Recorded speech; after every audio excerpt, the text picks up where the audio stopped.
Hey guys, how are you? Well, today I'll fix this hissing sound of the Bose QC15 model. It is usually come in the left earbud.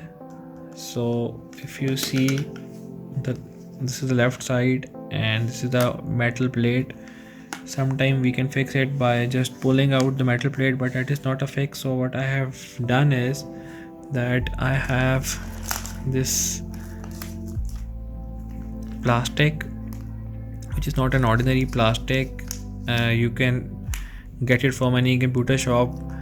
It is the plastic which stops the magnetic fields or any static charge, because you can, if you ever bought a graphic card or hard disk, so that kind of a things come in this plastic. So it is normally available. So I have put a small piece of plastic here under this sheet, if you can see. Now the hissing sound is finished and it is repaired. As you can see, these are turned on.